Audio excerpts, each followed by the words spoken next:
Well, welcome everyone. I'm Annette Germana. I'm the Chief of Staff at the Federation of American Scientists. And I'm so excited that you're joining us today, both our friends on the live stream and in person. This is our Senior Fellow Showcase event. I'm going to spend a couple of minutes just talking to you about the program before you hear from the fellows yourself. So I promise this won't be too long, but I must brag about them and the work we've done together. So in our audience today, I know we have policy entrepreneurs from our Day One community, students from Georgetown University that are interested in science and tech policy, our own staff that are interested in this work and have supported this work. And we're excited to have you all here to learn about what our senior fellows have accomplished in like 6 months. It's pretty wild. I'm excited to have you guys learn more. Before we jump in from hearing from our fellows, I'm going to share a little bit about our inaugural Senior Fellows program. We've launched it in March with 5 truly incredible people that recently exited from careers in the federal government.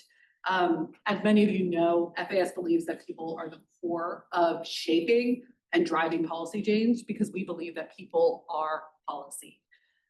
We have a history of cultivating talent at all levels. So we have an early career fellowship program called our Policy Entrepreneurship Fellowship. We have a mid-career program called the Impact Fellowship, where folks are placed into government to help solve wicked problems with lasting impact. And now with our Senior Fellows program, we've expanded our talent strategy to include tenured senior policy experts. With many of these experts leaving government, we just saw an incredible window of opportunity to support policy experts in developing ambitious, innovative, and actionable solutions outside of the federal government. We quickly at FAS provided scaffolding to these 5 senior fellows to land after departing government. We wanted them to define their own impactful and innovative projects and hit the ground running. So since our launch, we've built a holistic program around them that supports them not just as policy experts, but really as people moving through a moment of transition and significant change. And it's worked, and here's how we know it's working. Fellows have adjusted and pivoted from their original proposals, and this is a really good thing. So for us, this means our fellows have the time to think, spaces and resources to learn new information and make changes. Our fellows have been showing up really publicly, establishing themselves as go-to resources in the press as we watch our institutions of government change very quickly, and we need to keep up and understand those changes. Some of our fellows have been the experts that media and others have been turning to. We've quickly seen people start to define potential futures across the S&T landscape, so we could be better equipped to meet those futures or more aligned with the future we want to see. We've seen our fellows significantly advise on and create new infrastructures to catch the ones being dismantled. And our fellows have received funding to actually create some of these projects and shape new definitions of policy. And I'm really proud that our programming has helped to do that. In addition to our senior fellows, we have also integrated fellows from the Digital Service Alumni Fellowship through a partnership with Georgetown Tech and Society to offer project support. And with this group, we've embedded them with our policy teams. We've hosted numerous learning sessions on fundraising, communications. We've also had a lot of get to know you sessions so that they can convene as people. And we're also hosting a retreat in a couple of weeks in October for our fellows to connect with other fellows in similar programs across the US. In other words, we're trying to multiply this program into a cohort of cohorts. So who are these incredible fellows?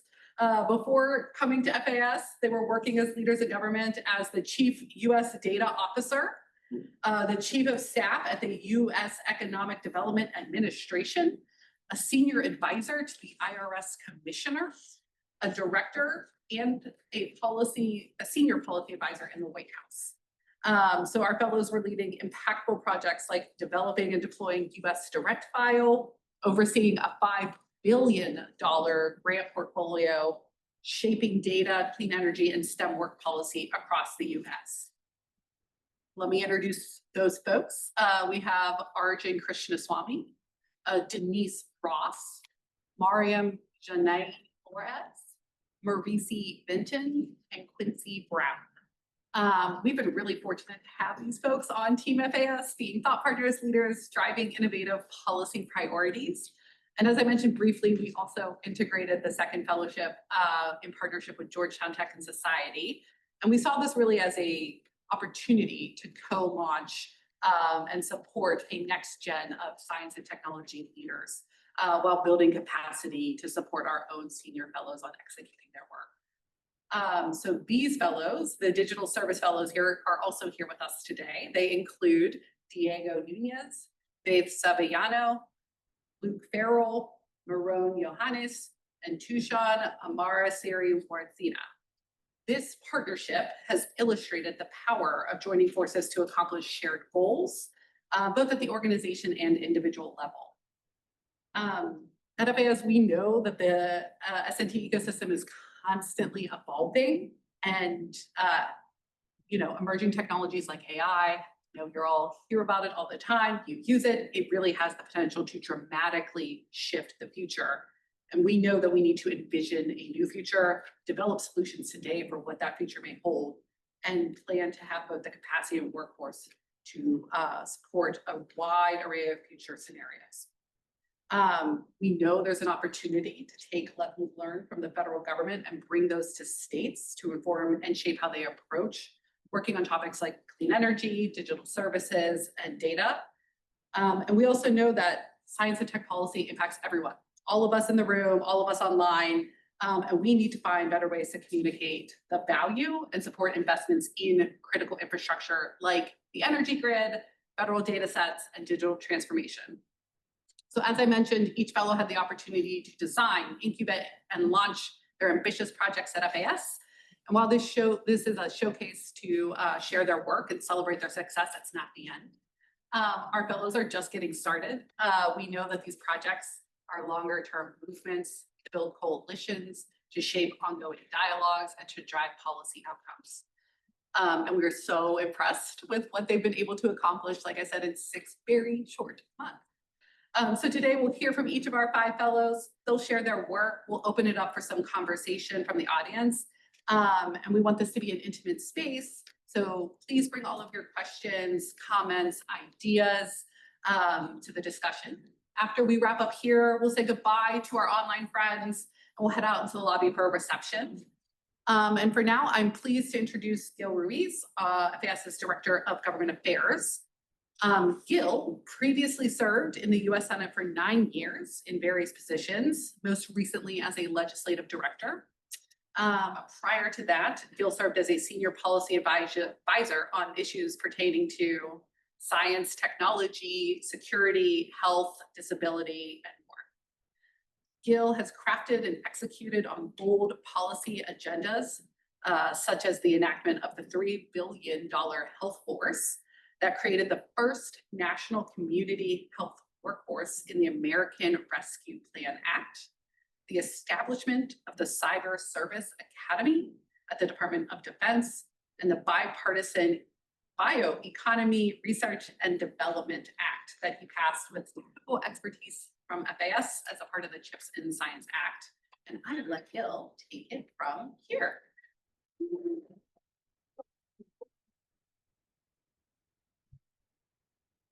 Hi, everyone. I'm sorry it's me and not our Chief Science Officer, Jedidah, who is one of the key masterminds behind this brilliant project.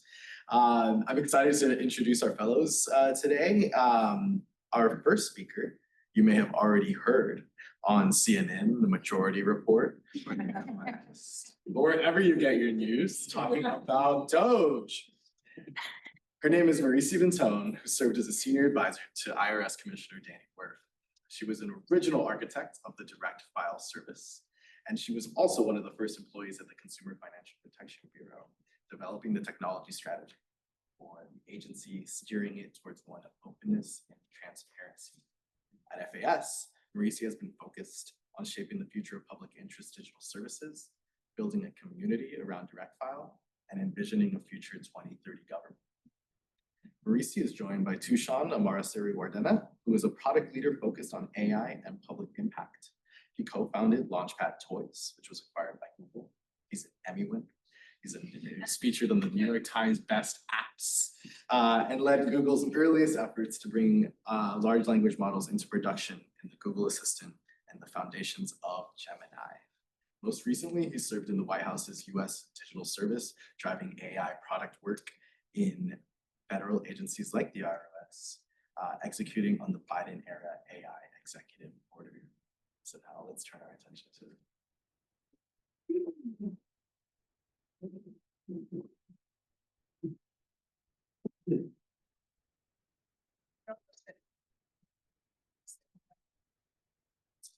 So first of all, I just want to thank Faz for hosting us, creating this fellowship program, hosting us all today. It has been an incredible opportunity. If you don't know this Faz team, you should absolutely get to know them. So thank you all for everything that you've done. All right. My name is Marisa Vinton, and it is so great to talk to you today. What we're going to talk through is a future for digital transformation across government. Previously, the U.S. Digital Service at the IRS. Jishan? Yes, and I think we made the intro, but previously worked on products at Google and trying to bring that kind of thing. And one at M8. I don't know if you got that.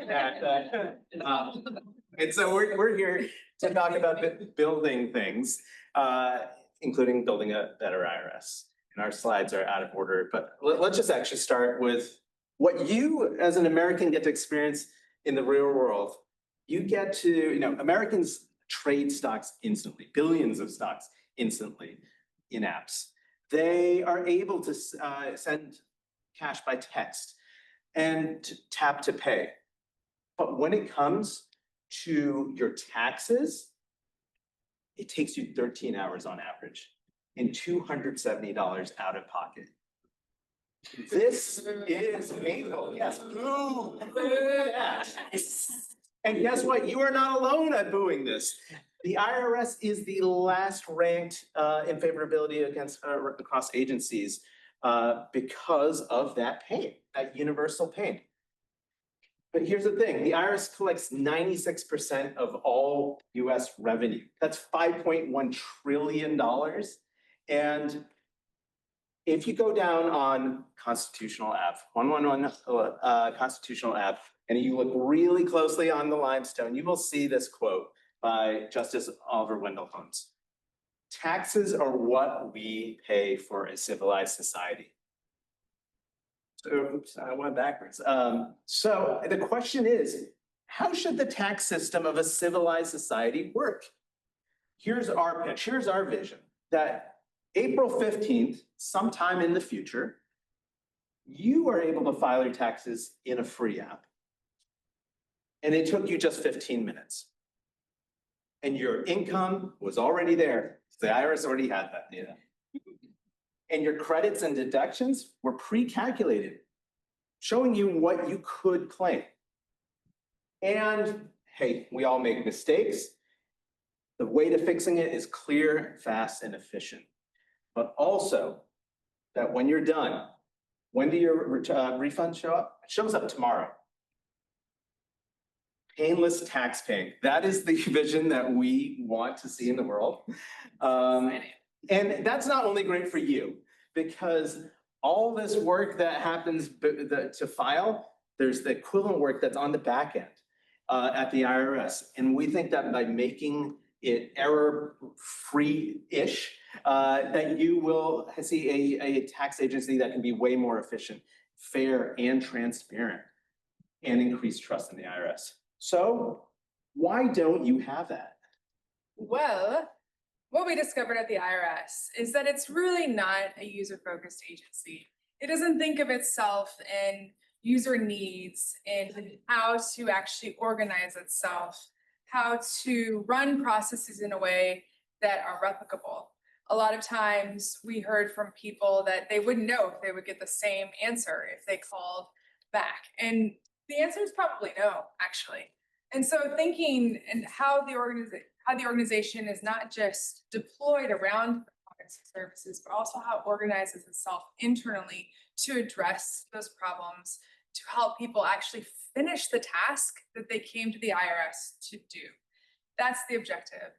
And it's never really, because it's never really thought of itself as and when I say consumer, we can also use the word user. So a user could be a small business. A user could be a nonprofit, it could be a church, it could be a large business.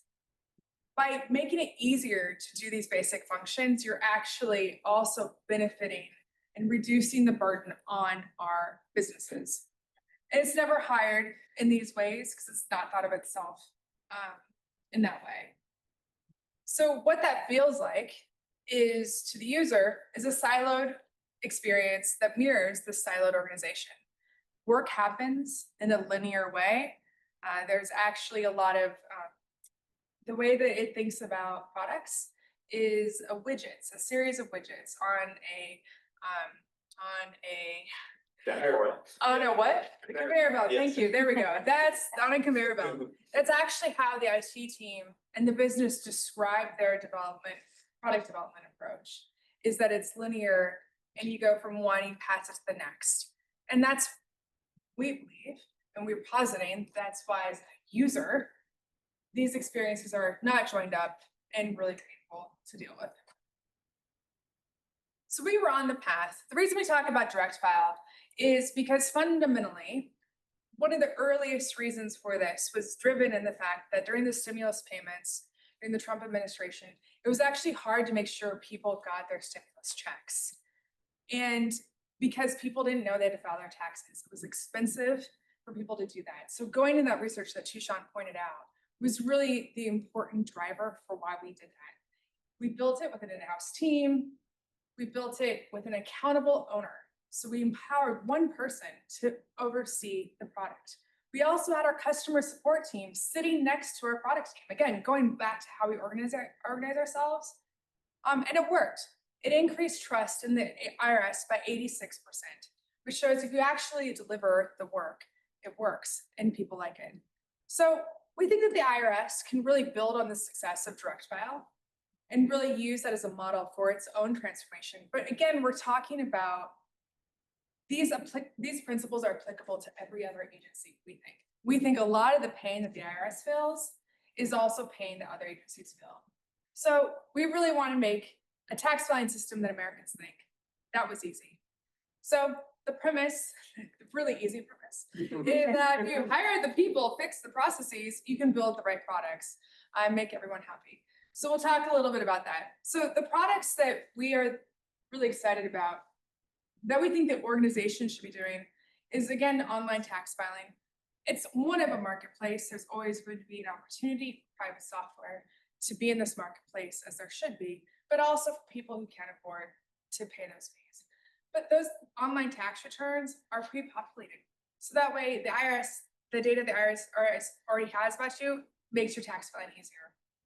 We can imagine an IRS that has an income verification API, which means it makes everything from filling out FAFSA to your mortgage application to other government benefits a lot easier.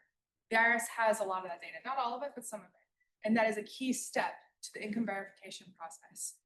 Finally, thinking about a data platform, also a tax calculator. So the IRS does not have its own tax calculator. I think that's a core competency of the organization that should be calculating your taxes. The reason we think this is actually transformative for the IRS isn't just what it does for internal agents and having that in-house capacity to deliver that. Actually, you would build that as an API. You build that as a platform, because then you can make sure that those private software companies or other organizations that large accountancies that are calculating taxes are using the same calculator. A more accurate tax return benefits individuals, businesses, small businesses, but it also benefits the IRS because fewer amendments, fewer updated tax returns. So it's one we could clearly really into. So those are the products we want to see built, but it requires a change in processes of how to build it. Ultimately, there are two constants in life: death and taxes. And so the notion that we just wait for this annual thing to get our software up to speed for the next tax year, we need to move away from it. It needs to be a daily kind of process where we can start updating and building out our tax platform at a daily release schedule.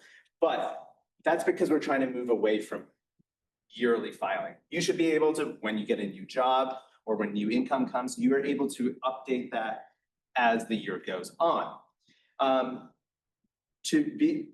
We also think that we need a shift towards that product and taxpayer first mentality, a user first mentality, as a operating style.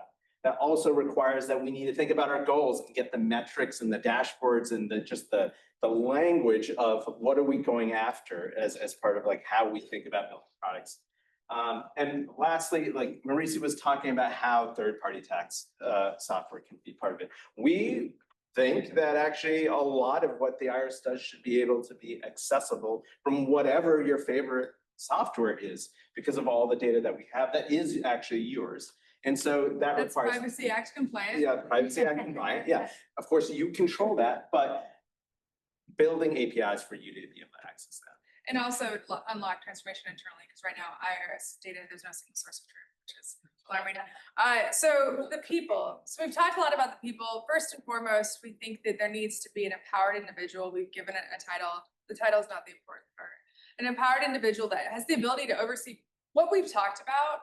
Is you could view it as tech, you could view it as policy, you could view it as taxes, but fundamentally, what needs to happen is moving away from the silos, having the ability to launch at the most strategic level these products requires joining up business and IT within the IRS. And actually, I think it's probably the same for most government agencies. And so this person, this team can work across the organization to actually think about holistic launches. Everything that comes from that is, making sure that right now, everything that's product facing is outsourced to the IRS, literally everything. So they don't have the skill set to oversee the vendors well, to really understand what user research is. And so all of these things would flow from a more holistic user-centered approach. So that's it. It'll be an easy one, but that is our vision. And this isn't just about taxes, as Marisa was saying. We want to prove that government can work, and the IRS is one of the biggest surface areas that Americans have. And if we can fix that, hopefully, and we've already shown it, we can increase trust by a competent software system. Let's expand that. So all this work will be in a day one memo. So that's what we're working on right now, and we hope to launch it soon. Thanks.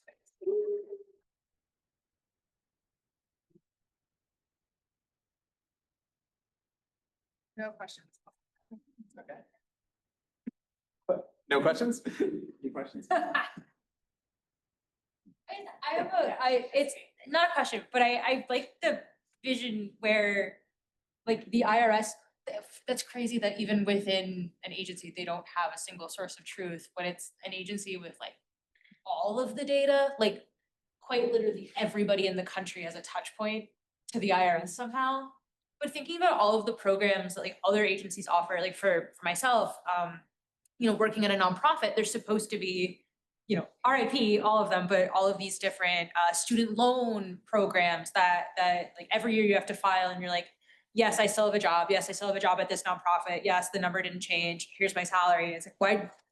I haven't moved jobs. Why do I have to update this every year? And I find it very inspiring that there's people in government who are like, actually, it should work well. It makes sense in a way that we have all of the data already. What if it did? So it's like a skeleton on which a lot of other programs that people are already involved in and are already supposed to work will work better too. No question, just comment. Yeah. So guys. So to get to this awesome future, you had to put a percentage on it. How much do you need Congress to act versus how much can be done solely within the executive with no action from Congress? So I think you would need some of the re-upping of the IRA, the IRA investment.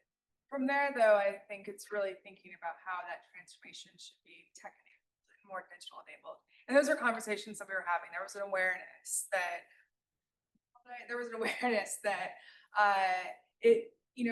we could have probably upped our approach to thinking about in-housing more of that talent to really make sure that the transformation effort from the IRA investment, which was $80 billion for those of us that remember, to make it more tech-enabled.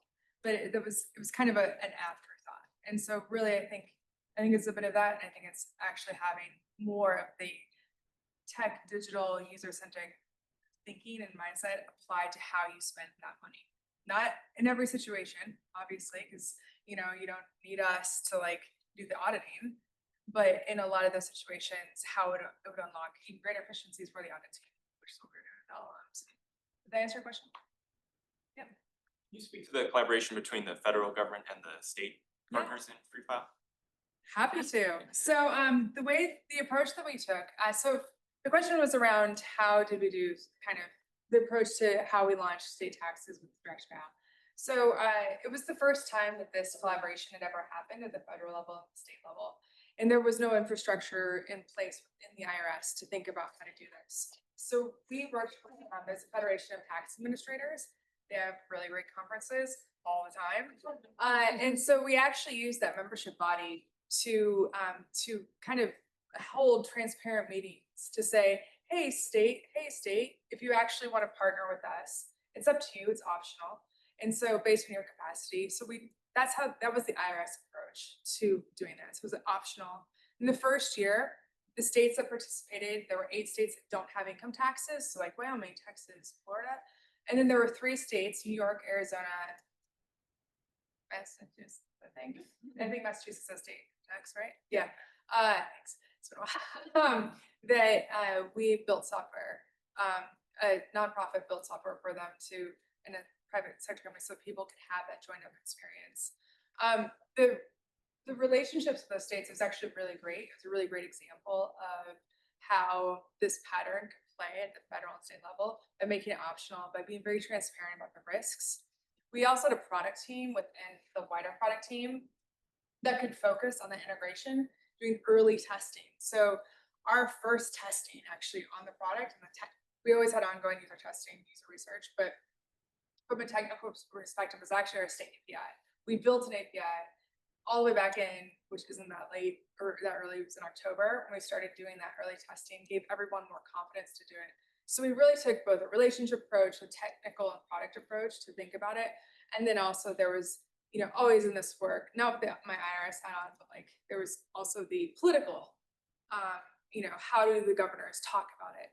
How do we get more outreach about this work? So that was kind of the nature of the relationship we had. That answer your question? The state stuff is super, the things that people don't talk about are states and customer support. And those things I think are just as interesting as the pre-tax filing product itself.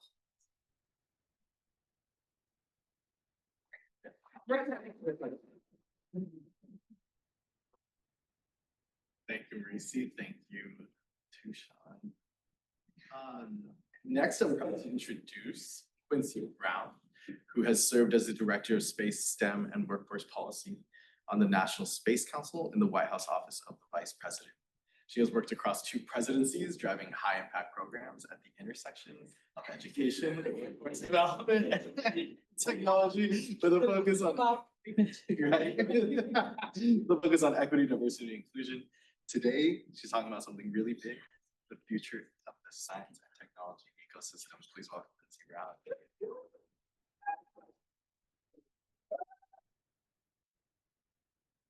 Hopefully this remote is the hardest part of the talk. Okay, so yeah, I'm Quincy and I've been working on this project along with Faith Saviano, who is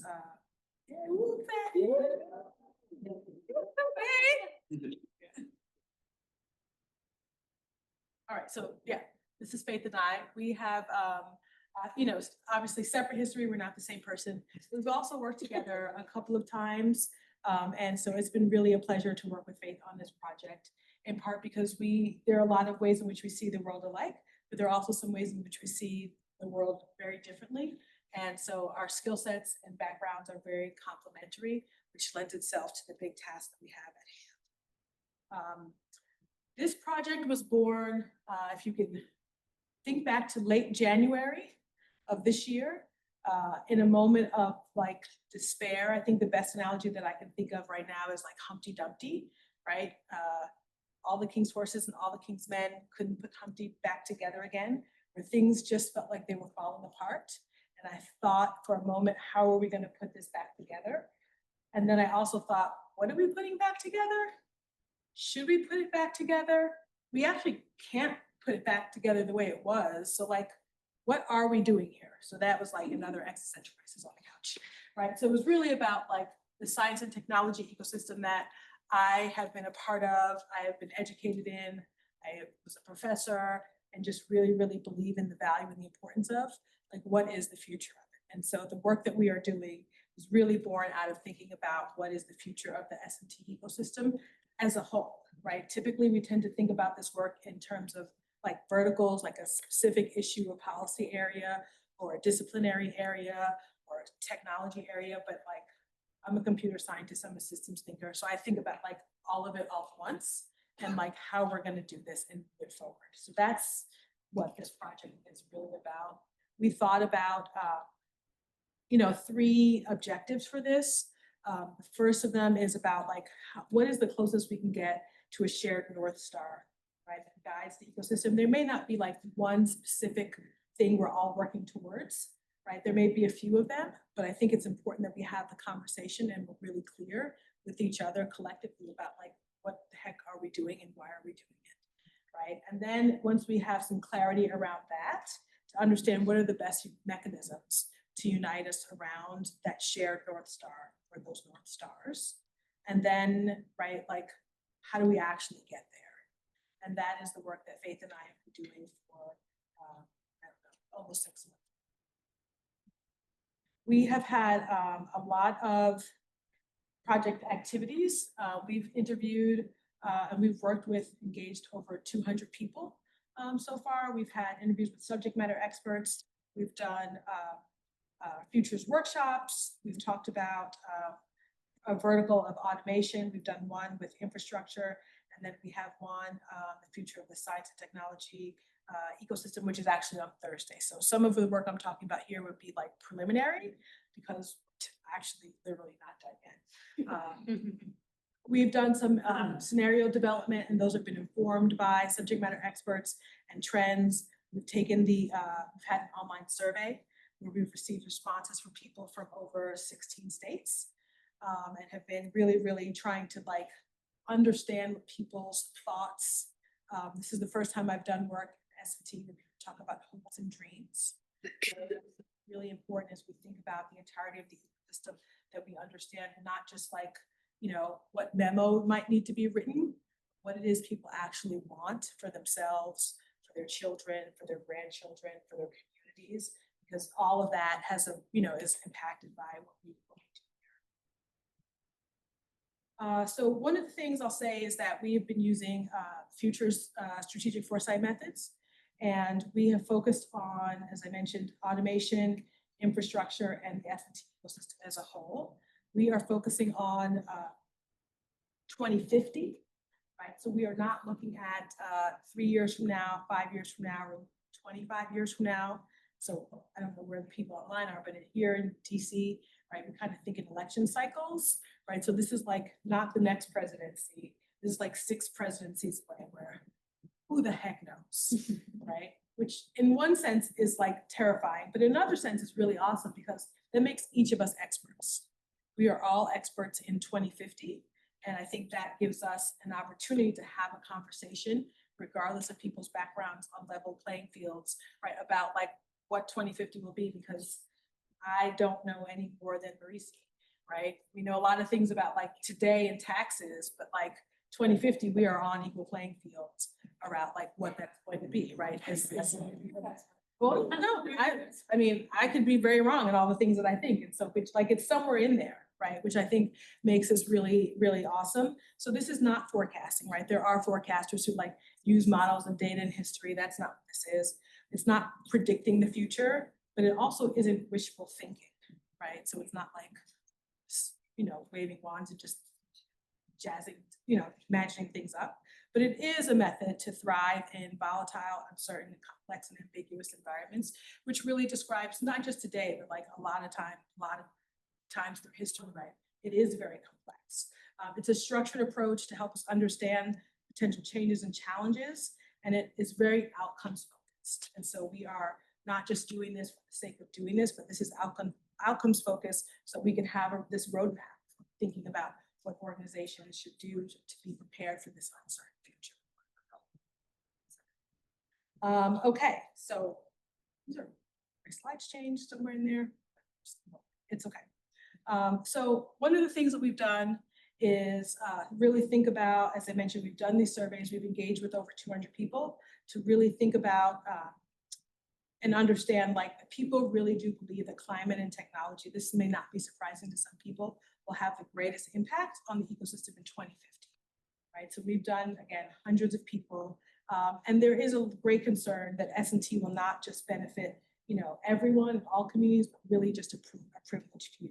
And it's important to understand that the decisions we make today will significantly impact where and who benefits from the ecosystem and its resources. And this is everything ranging from taxes, right, to occupations that we protect from automation, to geographies that we can grow into thriving hubs of commerce. And as the federal government shifts its role from key investor and facilitator in the ecosystem, it's important that we understand other stakeholders that are going to lead collective action and resource distribution. So we think a lot and have talked to people in state government, in philanthropy. The topic of unions have come up a lot. We talked a lot about the role of academia, public-private partnerships. So again, this is really all of this all at once and thinking about how we manage and get all of this through. We have done, as I mentioned, a few workshops. One of them on automation, we looked at critical uncertainties. And so these are the things that have come up through our reading and through our interviews, the things that, like, we just are not sure about, right? And so we talked about human involvement, whether humans remain in the loop. So these are like extremes, right? If you think of axes, right, the two extremes of the axes. So will humans remain in the loop, or are we going to be fully autonomous? The equity of impact, will all communities benefit, or will some communities be left behind, right? Will this be like very narrowly, you know, automation for very specific things, or is this going to be, you know, automation everywhere? And here we're talking about automation, not just AI, but just like automation in general. And we also heard lots about risk, privacy, safety, responsible uses, and whether, like, that is going to be, you know, privacy lost or protected. We had one focus on R&D infrastructure, where again, we're thinking about built environments, and we can, you know, think that there's a lot of research on climate, well, we're familiar with about the natural environment, but about what is happening with our built environment. And here we're talking about the R&D infrastructure. And again, the critical uncertainties were around whether this is sustained and strategic, right? Or are we going to be like the short-term, profit-driven, you know, inconsistent kind of fluctuating infrastructure? Or we've looked a lot about people, this is education, workforce perceptions, facilities, and then the impact and innovation. We have, again, one that's happening on Thursday, and we'll be looking at whether, you know, we have a posture of the state of the ecosystem itself. If it's energized, right? Is it like really ready to tackle and take on big challenges? Or is it a little bit fearful or feeble? Is it like isolationist, siloed, this kind of chilled effect, right? We're thinking about these words here describe the ecosystem, right? Not necessarily the actors in the ecosystem. Are we looking at a transformative outlook, right? Where it's a new and reimagined way of doing things, or are we going to continue writing 15-page proposals to NSF to get funding, which I'm not saying that, because I actually I know everyone else hates that, right? So like what, again, as I talk about Humpty Dumpty and rebuilding, like, are we preserving kind of and trying to get back to what was, or are we really thinking about new ways of doing things? And is this something that's going to be open to everyone? Or are we really thinking about this is going to be driven by a few folks in a few places, in one particular place in California, right? And so, like, let them just decide what technology we all need. Like, how is that going to work? Uh-oh, we lost. Am I stepping on the cord? I did not do that. I promise. Okay. Okay. All right. And then again, I'm interested in. Oh, I'm still on. Picture in the upper right side. Okay. I would tap dance, but I'm not a tap Look at dancer. this room of technologists. Yeah. It's only been like 5 years.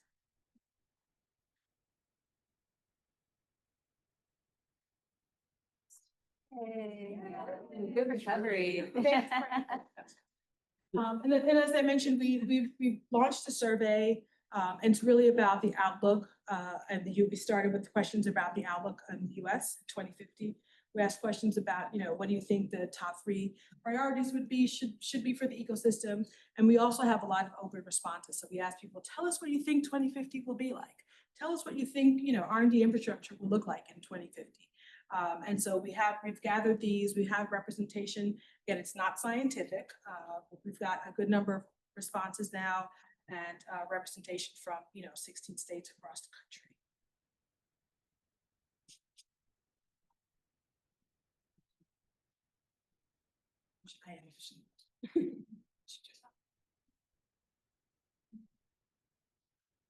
Okay, all right. So our next steps are focused on thinking about, as I mentioned, we will have our last workshop on Thursday. We'll then be able to go through all of the data to really understand, what are all of the sentiments, what are all of the ideas that people had for desirable futures, preferred futures, and put all of that together and think about then where we want to prioritize action and for whom. Knowing that, again, this is an ecosystem, it's not something that we, as an individual or Faith and I would do, or the fellows would do, it's really, or even FAS would do alone, right? This is an ecosystem. And so we're going to work to seek consensus from the broader ecosystem to understand kind of where people are already engaging and are going to continue to engage, and then identify roles, metrics, and all of that. All of that will be put together into a roadmap that we'll share out. Okay, just that we'll be able to, that will result in a roadmap. And I say that we'll put out a roadmap, but the roadmap is not the end is not the roadmap, right? That's the vehicle for communicating the ideas, right? The end is the actions. And so we're really going to be engaging with people to be users of what is documented in the roadmap, not just people who are going to be like, PDF, put it on my virtual shelf. That's not the end. I think that's it.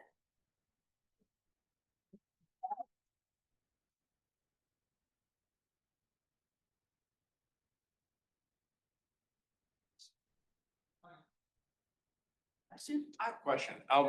So as you've been asking, doing these interviews and surveys, I'm curious whether you have gotten, it strikes me as like, if you present people this choice between, okay, should the science and technology ecosystem benefit the many or benefit the few?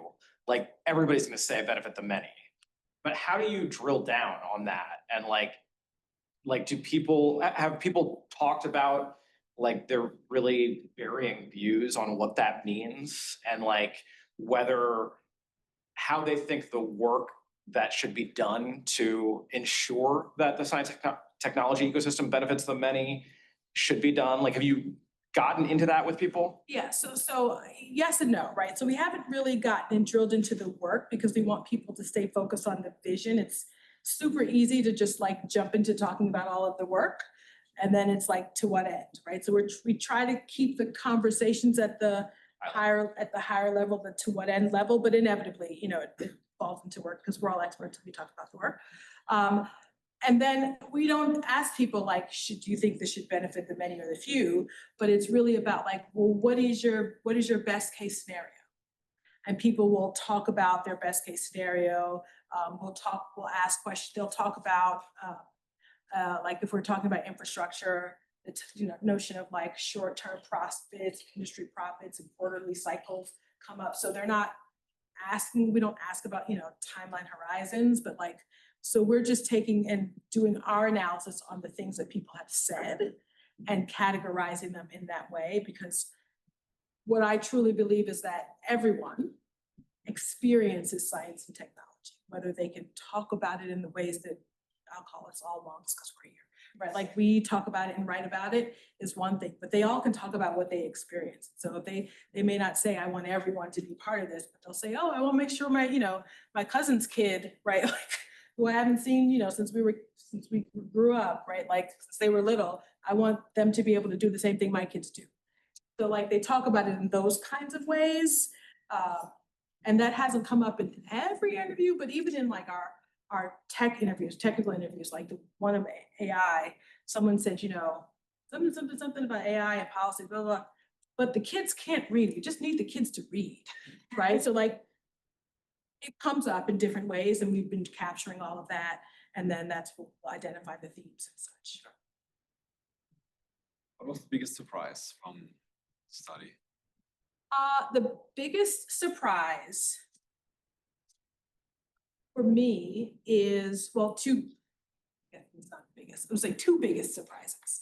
One is that no matter the topic, people always came up. And Faith, you can chime in if people, right? So we talked to someone about R&D infrastructure and like lab to market, tech transfer and commercialization. And then like we'd end up in this like people-focused education and workforce conversation. And I'm thinking, that's great, but well, tell me more about, you know, tech transfer and commercialization and investments there. So like in almost all of our interviews, people were part of it. The other thing that I thought was interesting was that so many people said some form of, wow, it was so nice to talk about the future.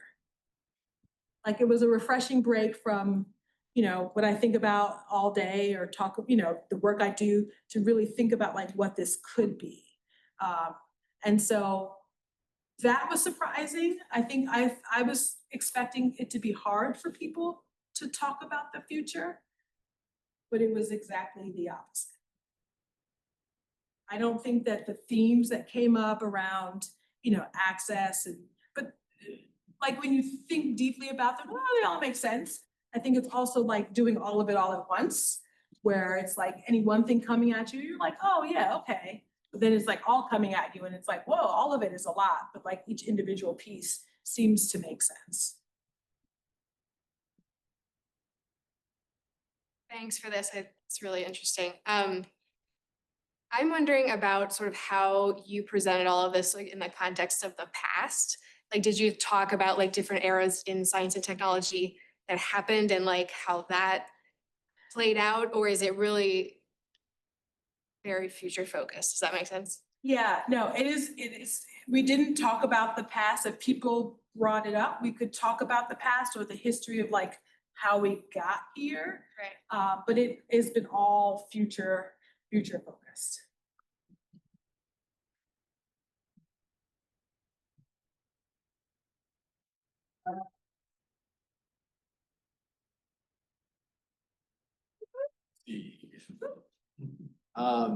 Next, we have Arjun Krishnaswamy, who served in the Biden-Harris administration as the senior policy advisor for clean energy infrastructure. In this role, he worked to secure and execute policies to address the climate crisis, create well-paying jobs, build domestic supply chains, and reduce energy costs. Prior to the White House, Arjun was a special advisor to the Chief of Staff of the U.S. Department of Energy and worked as a climate policy lead for innovation at NRDC. At FAS, Arjun has been working to bring his lessons learned at the federal level to states to modernize our nation's energy grid for communities across the country. Arjun has successfully built out a pillar of our Center for Regulatory Ingenuity work in collaboration with our climate and environment team at FAS. Right now, he's at New York Climate Week, running a roundtable of clean energy funders, experts, advocates, and implementers to align the problems we face, identify new creative solutions, and build the foundation for a new transpartisan coalition to put these ideas into practice. Because he had a good excuse for his absence, we let him record a video to share more about his work at FAS. Together with Diego Nunez, who has also served in the Biden-Harris administration as a senior policy advisor at the White House Climate Policy Office. In this role, he worked across the power and transportation sectors on major initiatives, including advanced transmission technologies and grid modernization, nuclear power, critical minerals, and solutions to manage load growth from data centers and AI. Prior to this, he worked at the Department of the Treasury, Stanford University's Institute for Human-Centered AI, on multiple political campaigns. So this one is a video. Hello, everybody. Diego and I are excited to tell you about what we've been up to here at FAS. You got a little bit of an intro to us, but I'll tell you a little bit more about what we've been up to and then we'll get into our work. So Diego and I both worked together at the White House Climate Policy Office, where we spent most of our time thinking about the electricity sector. How do we deploy more clean electricity, bring low cost energy to more people and businesses across the country, and do it in a way that brings economic benefits and good quality jobs. And we joined FAS earlier this year at a pivotal moment for clean energy and climate policy, at a moment where we were on the heels of historic investments from the Inflation Reduction Act and of an economic agenda that was built on clean energy deployment and clean energy manufacturing. And also at a moment where that policy regime and the institutions and norms that underpinned it were under siege and being eroded in real time. And at the moment that we joined FAS, public trust in institutions and in the ability of the government to deliver was at an all-time low.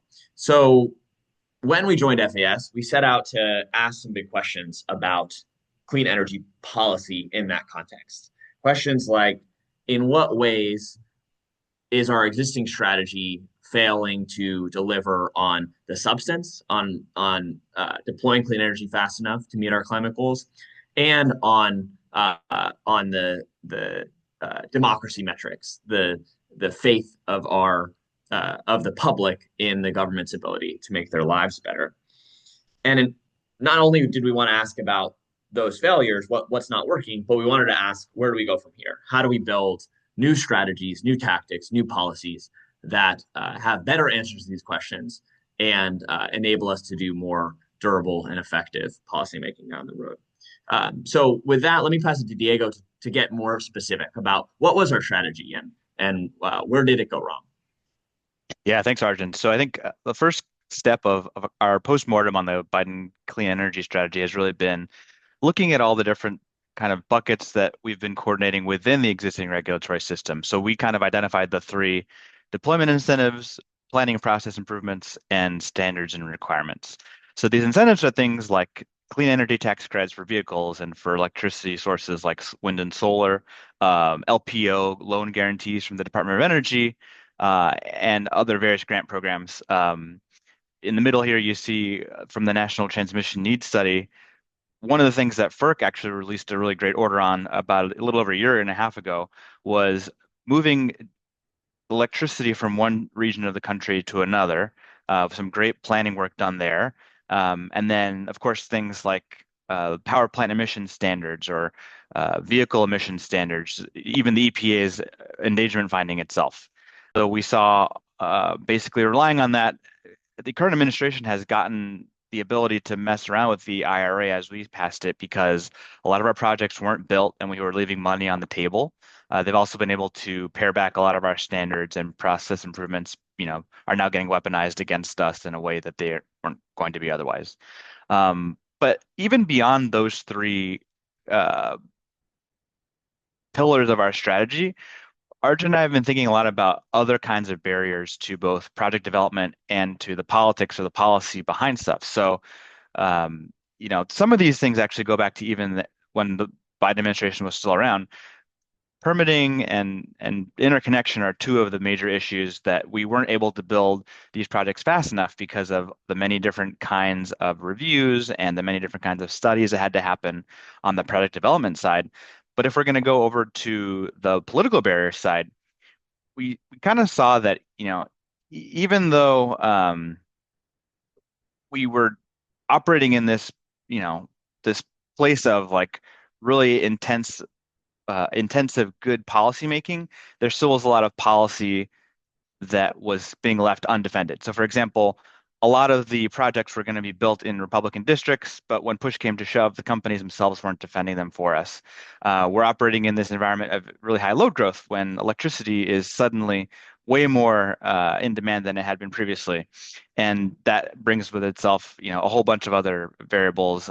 You see here also electricity prices are climbing way more faster than inflation, and we don't have the right affordability playbook to run. So with all those being said, I want to turn it back to Arjun to talk through what we've been working on here at FAS. Thank you, Diego. So what you heard Diego say is that we started with by asking questions about what are the full suite of barriers that are making it hard to build clean energy fast, which then impedes our agenda to reduce costs and drive emissions down, and also the things that make it hard to implement and defend policies in the face of opposition. We started there, but we don't want to end at the barriers. We want to ask the question of, okay, then if those are things holding us back, how do we more creatively tackle those barriers and build better strategies that can overcome them? The approach we've taken is to start with network building. Start by talking to people, some people we've been talking to for a while, but also new voices, people with creative ideas that we may not have brought into the fold.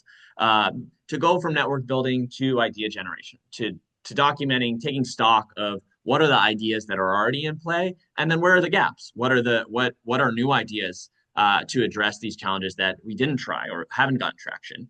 And then to take those ideas and incubate at the state and local level, try them out, see what works, and to hone them. And simultaneously to take those ideas and work on influencing the discourse among powerful people and the gatekeepers to powerful people who set the frames and set the agenda for policymakers. And to take those elements, subnational, state and local incubation and discourse work, and use that to form realigned strategies that are better equipped to address the barriers that we've identified up front. So we've been doing that work. We're largely in the network building and idea generation phase, where we've done a lot of talking to new people and old people and organizations we've worked with before, and now we're bringing a bunch of them together this week at Climate Week. And we've also been working in the idea generation space of developing our own ideas, honing ideas that we've worked on with other folks. And then we're getting into the subnational incubation phase of where we're working with, talking to state and local governments and bringing them into the fold to try to make this, to get our ideas tested, as well as the discourse space, doing writing with some of our partners to try to influence the conversation on these topics. We're just getting started. We've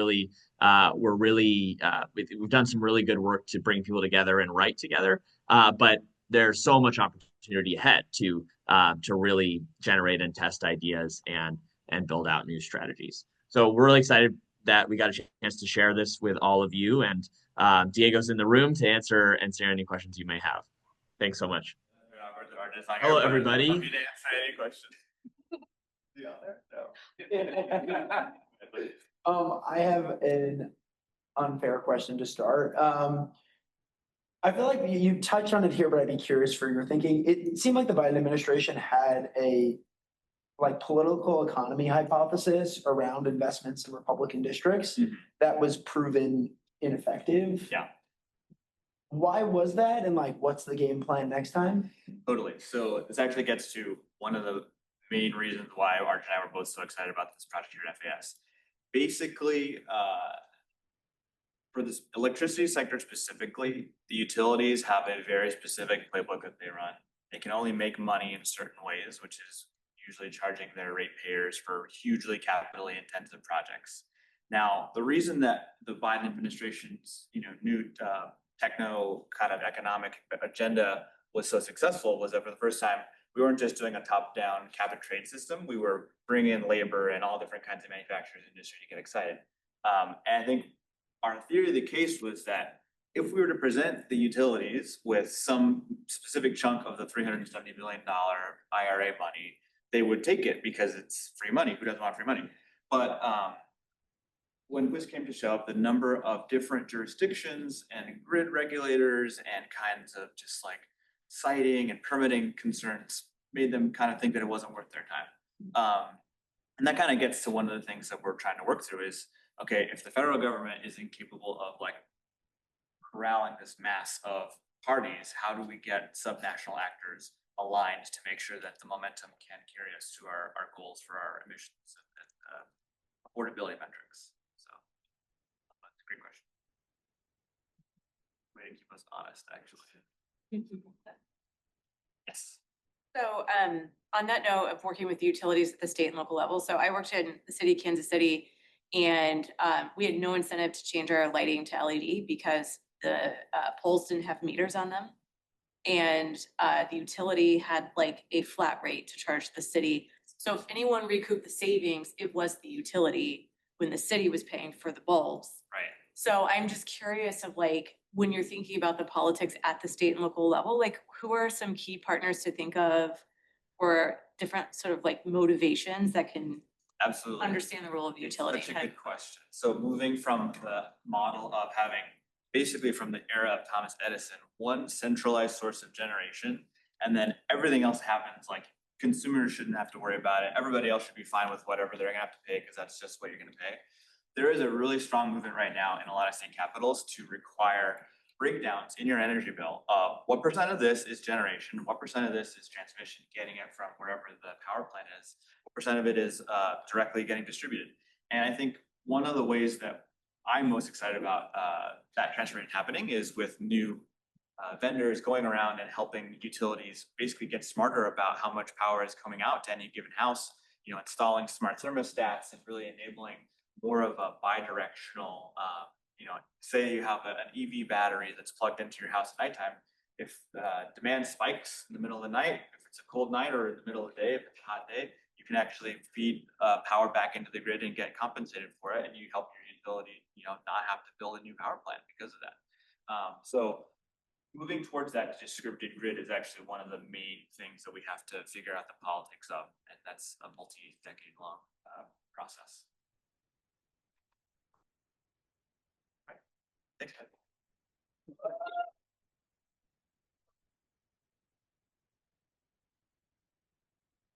There you go. Our next speakers include Miriam Jamali Flores, who served as the Chief of Staff at the U.S. Economic Development Administration at the Department of Commerce, where she oversaw policy, strategy, and operations for a $5 billion grant program. Miriam has also led the policy research team at the Washington Center for Equitable Growth, served as a legislative director and advisor to multiple members of Congress, and worked as a strategy consultant. Today, Miriam is going to talk with us about her work building inclusive, durable innovation ecosystems by parlaying recently departed federal scientists, engineers, and campaigners to innovation hubs nationwide. Miriam is joined today by Manon Johannes. Manon served as senior policy advisor for the U.S. Secretary of Commerce, formulating decisions related to economic development, minority businesses, and workforce development, disaster recovery, and entrepreneurship. Previously, she was the housing, infrastructure, technology, policy, and vice president. Welcome up.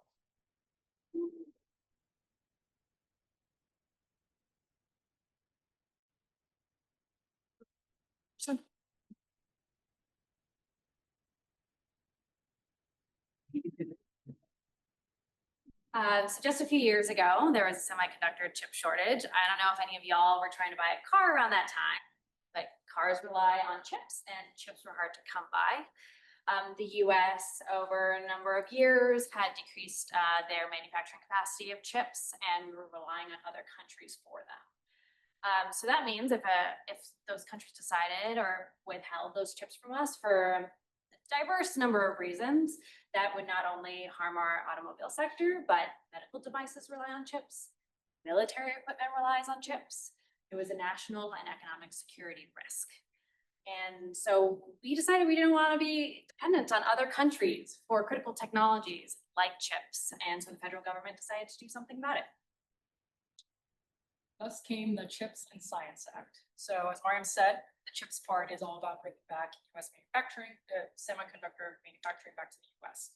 The science part is what we're going to be talking about today. The science part is two really cool innovation ecosystem grants that came. One of them being from the Economic Development Administration's program, the other being the National Science Foundation's ENGINES program. But what's an innovation ecosystem? This image here in front of us does a pretty solid job of like effectively conveying the concept of it, right? When we think of a ecosystem, we're really here talking about a network of stakeholders and resources that need to be together in order to drive something forward. And each stakeholder, each resource has a very unique role, but they're all dependent on one another.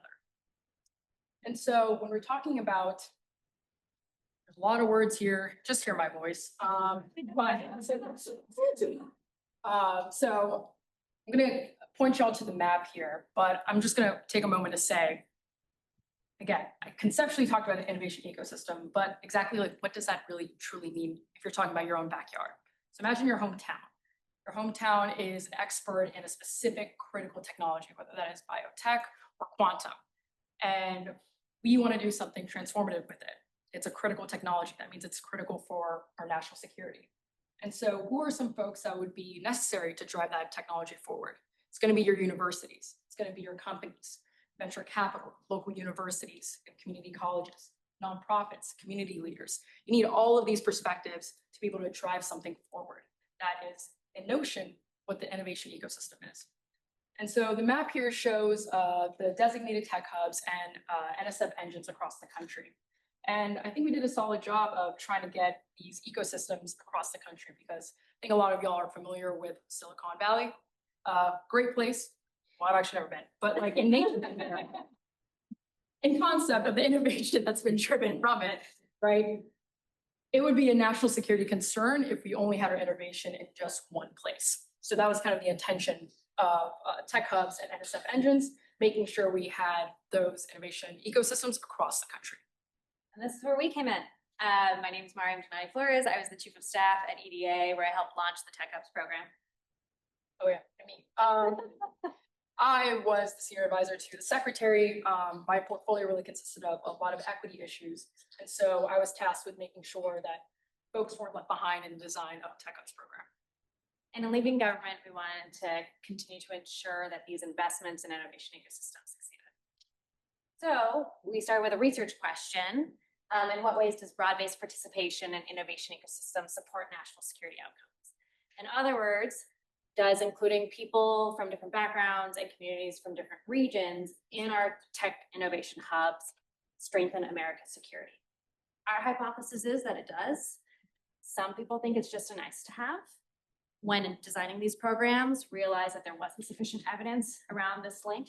And so we decided to try to answer it after leaving government so that in future programmatic design, it would help inform these decisions both from the federal down to the regional level. But then crisis struck.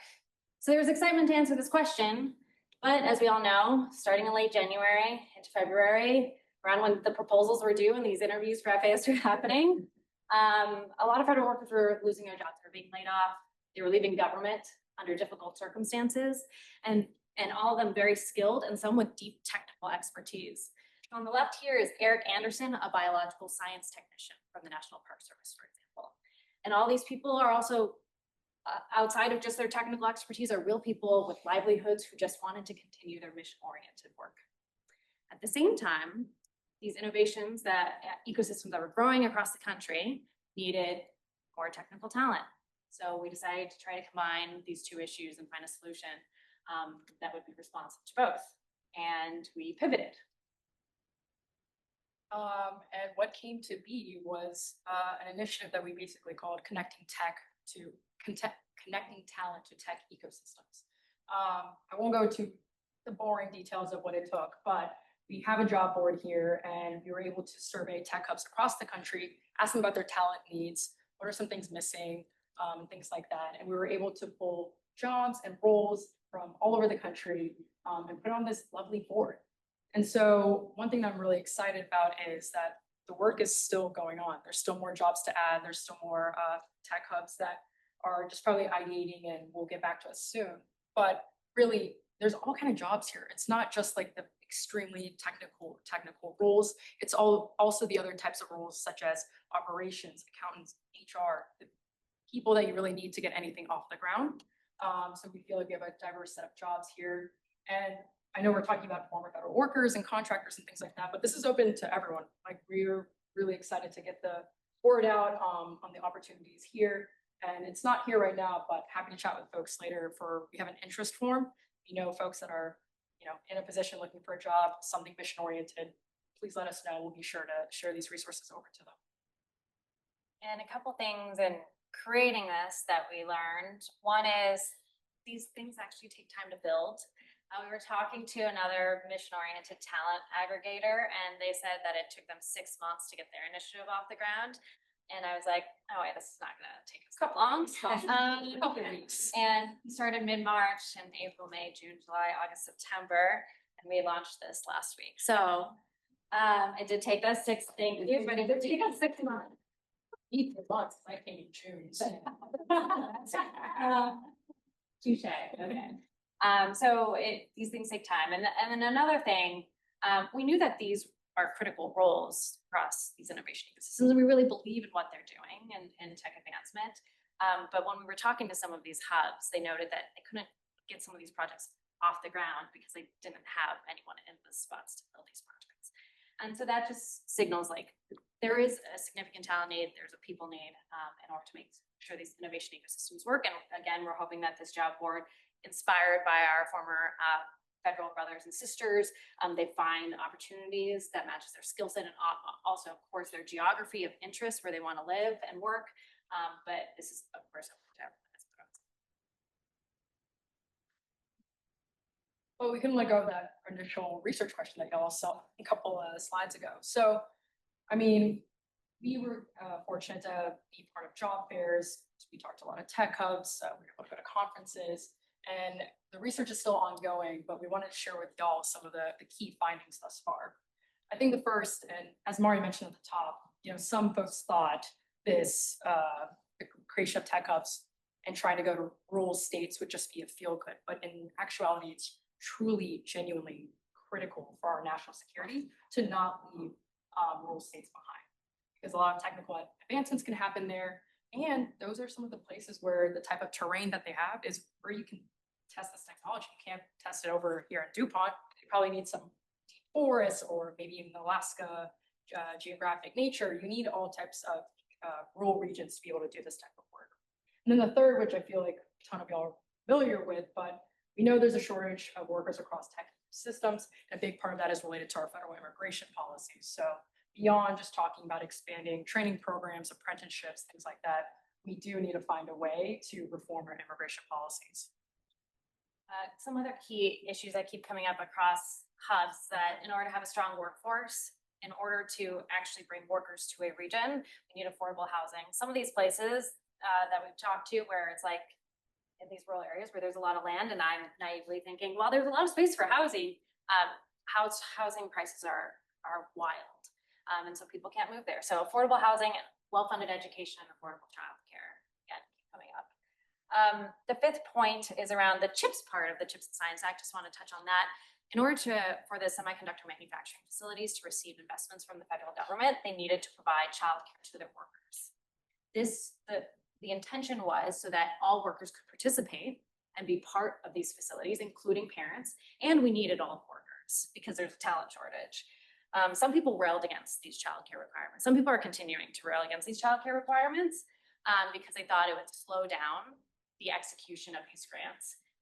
Talking to the people who were actually operating the CHIPS part of the CHIPS and Science Act, they said that it actually did not make a difference at all. The sixth part, in general, the literature shows not even, or outside of innovation ecosystem building, is that communities want to be part of this decision-making process.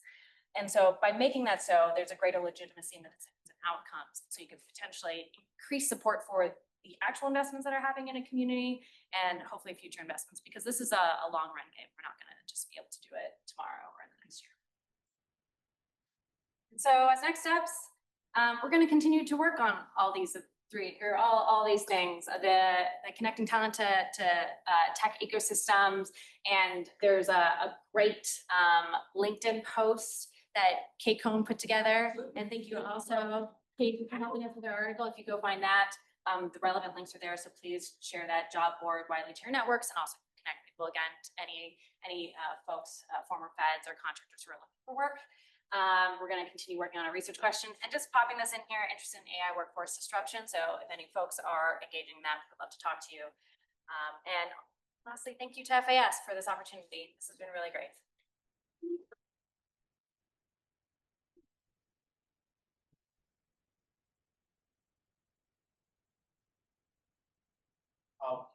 I am curious, either anecdotally or like if if you have actually any hard data about, I know we talked about this when you first like talked about your project, but like the willingness, for people to relocate, like from Washington. You know, I know that not all federal workers are in Washington, but I'm just curious, what you've heard and what that's like in talking to people, how that's affected your project. I have two data points. One is Work for America, which is doing a lot to help connect former federal workers with state agencies. Did a research report. They surveyed the folks who were coming to their website who wanted to see if there were opportunities there. And they found that I think about half of the people were willing to relocate, and that has increased over time, probably because of the very challenging job market. Of course, that's a particular sample size, people who are looking across various states for potential work. My other data point is I've also worked with the Maryland State Innovation Team where they were supporting some Fed workers. That is also a particular sample where we held some roundtables, and those individuals were really committed to staying in Maryland, but they were also coming to these roundtables with the state government to understand the resources that the state government was providing. So I think it's probably a mix. It does seem like there are some people who are willing to relocate. And we'll continue to see as we experiment, because this is an experiment, and some of these roles are going to be unicorns. The right technical skill set and the person who wants to live in, I don't know, Kansas City or Bozeman, Montana, or New York. And then just to follow up, I'm not totally sure, like, just in terms of how tech hubs and how ecosystems actually work when they're developing, are most of these jobs, like, once someone takes them, are they like a 2 to 3 year job, or can they like make a lifetime move? And, you know, does it depend on how the ecosystem develops or the jobs listed? Like, hey, we're getting this tech hub up and running for the next 2 years, but then this job won't be needed anymore. Like, I'm just curious of, yeah. No, these are job, except for the postdoc jobs. Those are job jobs too. It's term limited. These are meant to be more permanent, and if you can imagine the tech hubs and the NSF engines that receive some of these investments, they already had to have assets. They already had to have companies that were growing, universities that were doing this research, so they already had jobs there over time. The idea of tech hubs and NSF engines further catalyze the advancement of both tech R&D and commercialization, and grow them faster and make these centers globally competitive in 10 years rather than multiple decades, because of this understandable concern that we're a bit behind. And so, no, people can you know, create their lives around.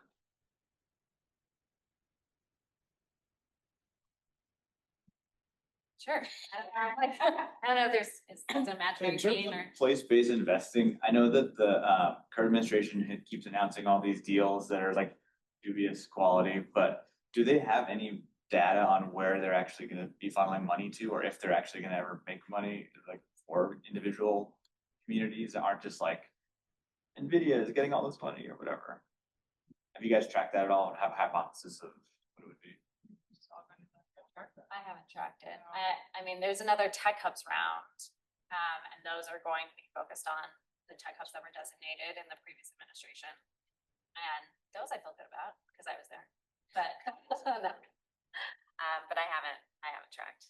You know, I mean, the only kind of analysis that I've really been doing is like on the layoffs, still trying to figure out who got laid off, from what role, where, why, and what are they doing. But I have seen more articles talking about like opportunity zones coming back, or like a big investment in a semiconductor facility over in New Mexico or things like that. But I haven't really seen anything else that's popped up to see if it's dubious or not.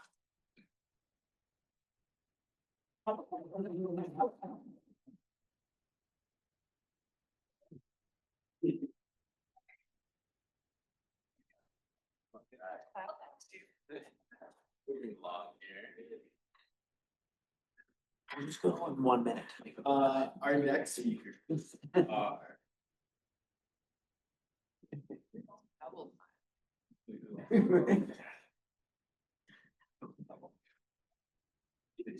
You guys just speak at 2x, please. Yeah. It's a crazy skill, right? Okay, our next speakers include Denise Ross, the former US Chief Data Scientist and Deputy US CTO, where she led the charge to use disaggregated data to drive better outcomes for all Americans. Denise is a seasoned organizer of diverse data columns across civil society, academia, tech companies, and all levels of government. At FAS, she is building a federal data use case repository, documenting the value that federal data sets bring to American lives and livelihoods. Her project is a frontline effort to protect the continued flow of federal data. We are joined today by Luke Farrell, who recently served as Senior Advisor for Technology and Delivery on the White House Domestic Policy Council, where he worked to improve the delivery of core safety net benefits and healthcare for billions of Americans. At the U.S. Digital Service, he built and led rapid response technology teams that mitigated nationwide supply chain shocks, launched critical public websites, and ensured millions of Americans remained enrolled in Medicaid following the end of the COVID-19 public health emergency. It's here for Denise.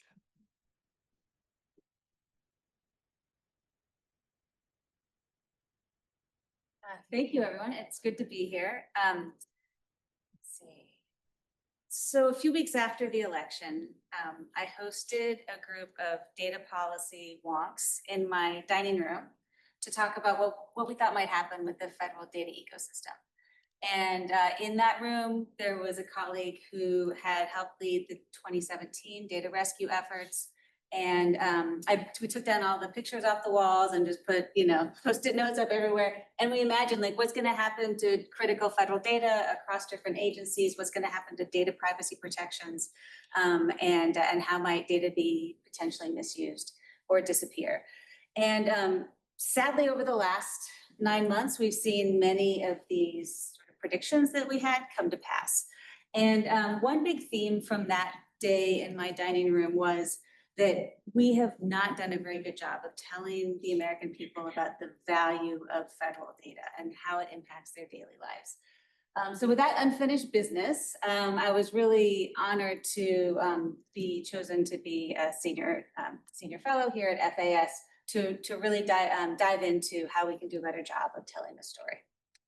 So I'm Denise Ross, former Chief Data Scientist of the United States. I'm Luke Farrell, and I was at the Domestic Policy Council as a Senior Advisor for Tech and Delivery. All right, so just a recap of what we've been seeing since January of 2025. There's two main buckets of changes that we're seeing in the federal data ecosystem. The first is probably the most high profile you've seen in the news, the targeted removal of data around sexual orientation and gender identity, race and climate. And then there's a second bucket that has gotten a little less coverage, but is probably going to be longer lasting and harder to recover from in terms of the damage. And that's the collateral damage caused by staffing and contract cuts, cancellations of advisory committees, and additional red tape that just slows down the business of government. We also are seeing increasing politicization of federal data. For example, the recent call for the unconstitutional mid-decadal census that would exclude non-citizens. And we're seeing data leaders being fired for producing data that reflect poorly on administration priorities. I suspect we'll start to see more of that as data come out that show that the performance of these policies might not be serving all Americans as the way promised, that we might start to see some of those data disappear across various domains. And then lastly, we're also seeing data sharing that's really pushing the boundaries of privacy laws in a way that's having pretty catastrophic impact on people's trust in government and willingness to give information to the government at any level. And it's even having a chilling effect on people seeking services from different levels of government. So with that in mind, what can we do? Well, this is necessary but not sufficient, but we've stood up a website called essentialdata.us with the idea being that it's like a bunch of little love letters to specific federal data sets. And so far we've been very successful with this. We've got more than 70 use cases in our repository so far, and they span agencies as diverse as HUD, HHS, Commerce, Labor, Ed, and whatnot. We've been highlighted in Fast Company, AP News, and NPR's Marketplace, as well as the conversation in NextGov. And we're starting to see that we're changing the way that researchers and data users talk about federal data, so that they're shifting from sort of how it benefits them to how it benefits the American people. And we're also fueling advocacy that is saving vulnerable data sets. We, a couple of months ago, we hosted a rapid response webinar about the American Time Use Survey. And that survey, the last time there was a Federal Register notice for it, there was one comment from the public about why that data mattered. We hosted this webinar, 100 people showed up for a webinar about one data set, and there were 81 public comments for that Federal Register. And for the time being, that data set is safe. So the big, the big secret sauce here, where we flip the script, is shifting from centering the data users. In the case of this use case, for example, city planners would be the data user, to those who benefit, so residents of a neighborhood with no grocery stores. This seems really simple, but it's actually pretty transformative. It takes about 20 to 30 minutes talking to a data user or researcher to shift them from centering the user of the data to centering the beneficiary. But the good news is that once you've sort of jumped over and changed your thinking, you can't unsee it. And so that's the process itself is transformative for those who are going to be our best messengers for why we need to keep these data flowing. Yeah, and it doesn't always come naturally to folks, right? Like we're so used to sitting at the terminal as a wonky data user, but actually getting them to think about the end American beneficiary of that data has been, I think, a huge accomplishment of this project. So just to give a kind of illustrative example of what we're talking about here, there are 3 use cases on the screen here, specifically around performance data. So this is kind of different than maybe climate data or economic data. This is actually how the federal government is delivering on Social Security, on WIC, on childcare benefits, on Medicaid. And this performance data is so critical because it helps people understand the services they're receiving better, right? You know when to call into the SSA call center because the wait time is live on their website. It helps with advocates actually advocate and spot challenges when something is going poorly. I mean, I'll give an example. When we were in government during the Medicaid unwinding post-COVID, you know, we would have 10 horrible news stories about how bad the call center wait times in Iowa were, and it pushed us to be better. It pushed us to invest resources to figure out how to fix the problem. And so that data and that transparency actually pushed government to perform better. And so there's 3 use cases here. One, SSA, about a senior being able to get through the call center line because that data is live and SSA is held accountable for that data. In USDA, the application timeliness for SNAP is reported on. So how long it takes a user to actually get a response back is something that people can understand and see. And then last at CMS, folks can call into their state call center to figure out how and to renew their benefits. And again, that is a process that is monitored and there's public data around. It's really powerful for making those services actually better. The bad news is a lot of this performance data is coming down as the service quality is degraded, right? So I mean, the question for all of us is, if we lose our public performance data, how responsive is our democracy actually able to be, right? So Social Security, after significant DOGE cuts to the agency, they took down those live call center wait times, right? That public data. And that was actually my first week at FAS when they did that. And so like shout out to Denise for having the vision here that like these data sets are really under threat across the agencies. Just last week, the administration announced that they're canceling the reports on the annual hunger survey, right? So as changes are made to SNAP as a result of HR 1, are we gonna understand how those are impacting hunger in America? And so I think like presenting the question here, will we lose Medicaid performance data as HR 1 implementation starts on things like work requirements and other Medicaid policy changes? So regardless of what you think good policy should look like or what the policy should be, having insight into how it's actually changing the data and changing people's lives is really important. And this data is super critical. All right, so what comes next? We've just today launched our 2nd social media campaign to tell the story about these use cases bundled into themes. So this week's was back to school data. And we're also looking at branching out into influencers to get other people to tell the story to a broader audience. We got $250,000 to expand to economic data and really cover the bases there. So excited to continue that work. And we're also seeking funding to really cover the wide range of scientific data, which is so complicated and harder to track. So that would include health-related data, climate, and environmental. So this is our contact information. If you have a favorite federal data set in essentialdata.us, please reach out to us. It's a fun process. And we can also work with groups. So we could, workshop. We with the National Neighborhood Indicator Partnership, we had a workshop with about 15 local data intermediaries. And we just broke out into Zoom groups and workshopped. We ended up with about a dozen use cases of that. We'd love to hear from you if you have a favorite federal data set that you'd like to tell the story about.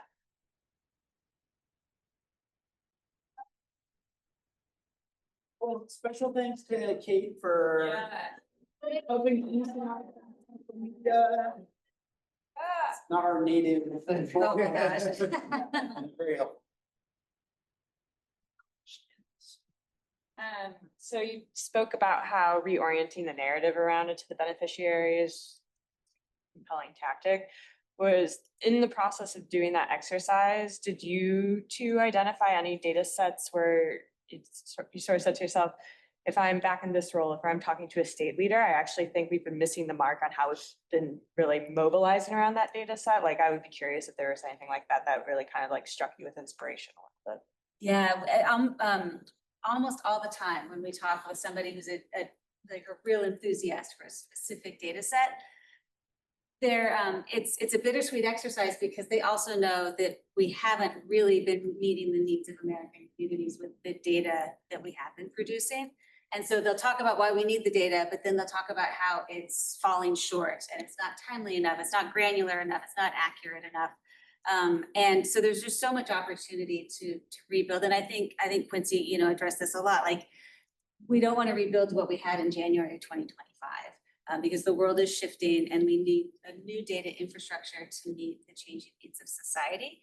And so this is an opportunity to sort of, we want to protect what's essential and that only the feds can produce. But at the same time, we need to be thinking about what we want our future federal and national data infrastructure to look like.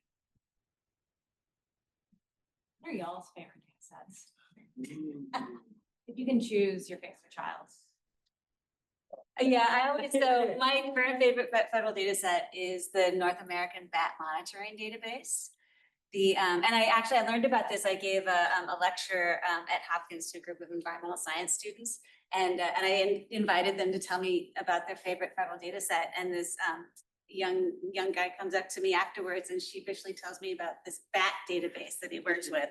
And I did a little bit of research into it, and it turns out that bats save farmers billions of dollars every year by eating harmful insects. And if you want to protect the bats and that free service, you need to know where the bats are. And that's what this database does. It also makes it easier for permitting. So that if you're going to build a wind farm or a bridge or a mine, you don't have to count all the bats to do the environmental impact. You can just go to the North American Bat Monitoring Database and get that information. And then I learned just last week that bats also save babies, because when bat populations die, farmers have to use more insecticides, and the infant mortality rates in those areas go up. Yeah, so the scary thing about these data losses is that we won't even know how the loss of these data are harming us. Like, we won't even know what we're missing until it's too late. Mine is significantly less delightful is the Medicaid call center wait time. Because I was like following those numbers like an insane person for many years. And again, they held us accountable to improving service delivery. And I think those are like, I worked on our social safety net for a long time, and like those metrics are what drive us to do a better job. And we were actually in the first Trump administration, they got good about actually releasing more HISP, like high impact service providers, requiring them to release customer experience metrics, right? And I think the more we can orient to Maurice and Tushan's talk, like the more we can orient our service delivery around the customer experience, if you can do that in a metrics driven way, like it forces us to be better. And so that was one that, you know, I unfortunately am haunted by.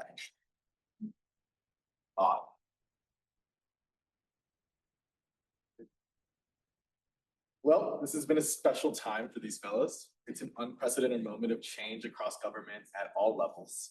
And this impressive cohort boasts real lived experience navigating those changes and wrestling with the big ideas they pose. There are some questions I'm really eager to ask, and we invite you to ask your own too here at the end, so we may learn not just from their work, but the personal experience that is impossible to divorce from their daily efforts to influence government and policy at this level. Let's hear what they have to say. So this is for anyone who's eager to answer this one. How has the shift from working inside government to being an external actor changed your approach to policy? I'll take that one. Mic'd up. And a mic. So I'll say that I think I'll talk about this in two ways. So I've been in government at the White House in 2 administrations now.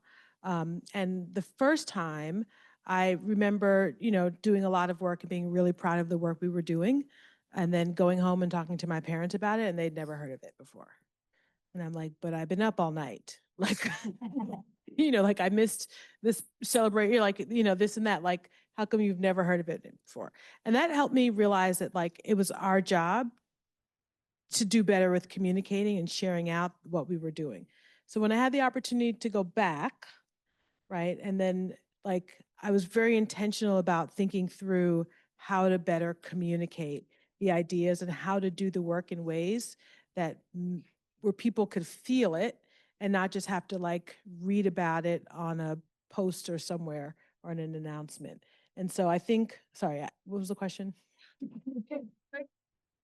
From inside government to outside, government. change your approach to policy. Yeah, so I think it's like being outside, inside, outside, back inside has changed the approach, because I think it's really like the policy is what the policy is, but the practice and what people do is what really matters just sometimes, because sometimes we have good policy.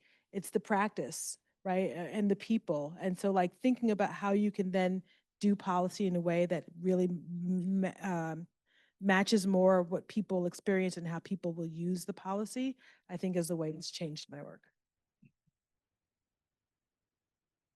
Yeah, I'll go really quickly. What I discovered, there's a lot of smart people in government, but not everyone has the same evidence related to a particular policy issue. And so even if you think, you know, oh, we came from like similar backgrounds, or, you know, went to similar schools, or we're associated with similar think tanks, people might not all be coming from the same set of information. And so it's still quite important to, once you create evidence from on the outside, to keep getting it into government, because those people also shift all the time and at all levels, federal, state, and local. And so that's like, it was a good reminder that evidence creation is important, and that the advocacy around evidence is just perpetual. When I was on the inside doing data policy work, we were trying to make it easier for federal agencies to get feedback loops on their data sets, so they knew what was working and what could be improved. And that was a hard slog to change the way that the federal government engaged with the public. But now being on the civil society side, we can be so much more agile. You know, we can just like, hey, we're gonna, you know, the federal government put out this Federal Register notice. Nobody will ever find it. So we're just going to host a 25-minute webinar, a rapid response webinar, and explain the basics of this data set, why it matters, why it's at risk, and how you can participate in decisions about the future of that data set. And it's just really liberating to be able to be so agile. And it reminds me how important an activated civil society is for running a participatory democracy. I'm gonna start with Marisi on this one, since she escaped the last one. What's one thing you can accomplish on the outside that was difficult or impossible to do from within government? I don't know where to begin. Everything. A laptop that works, email that works, Slack, having a Mac legally. It's jokes. Mostly. So it's actually communications. So it's building on what Quincy was talking about. When I left government, I had an opportunity to talk to the media bunch, and I took it because I actually wanted to test myself if I could say things to people in a way that they would understand about the work. For example, when I go to Nebraska, which is where I'm from, and I talk about direct file, it's not viewed as a partisan thing. It's viewed as a thing that helps people file their taxes, and which is a thing that government requires.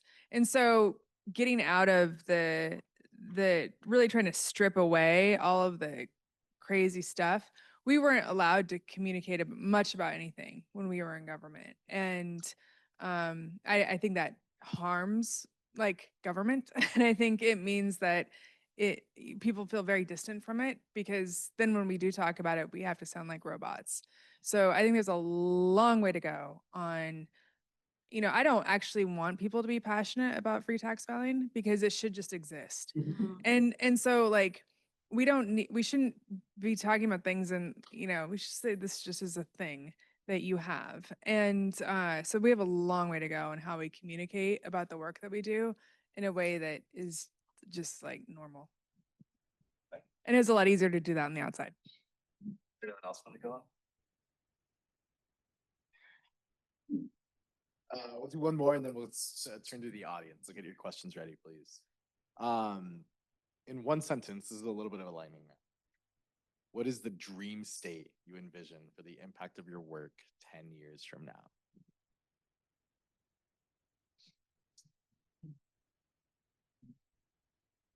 My dream state is that people inside of government, the data stewards, know what data are important, who's using them, and how to improve the data. And there's really good dialogue with civil society about why it matters.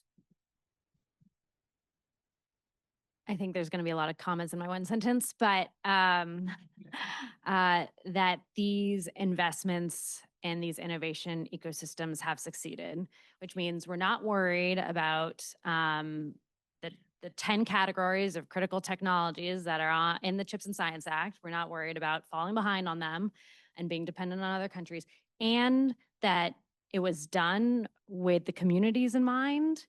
And these ecosystems actually benefit the regions where they're growing. The way that people refer with reverence to Vannevar Bush and his vision for, science, that people will look back, I don't know what the name of I don't want to call it Quincy Brown, but people will look back on the S&T ecosystem vision work and be like, this is the vision for the S&T ecosystem. And it started here in the lower level at FAS. I mean, I can follow that. So you want a plaque? I want a statue. No, I'm joking. So fundamentally, I think what I hope the work looks like in 10 years is that we have leaders who can run organizations and run empowered teams to actually deliver based on things that people need from their government. Nice, concise team. I'd love to turn to the audience now for any questions they might have for our fellows. A chance to get personal. Kate. Yeah, I know that some of you are closing out, some of you are moving on to bigger and better things, but for your dream to come true, for the final iteration of your project, what does your dream team look like? If you could have like a full team behind you. Can't have Kate. So the question is, your dream team. What does your dream team look like behind you?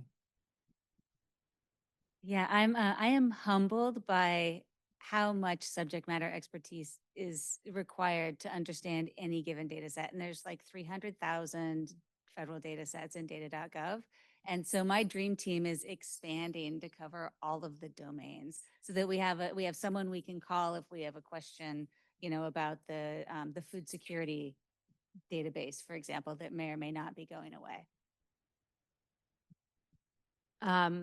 The dream team is FAS. No, I mean,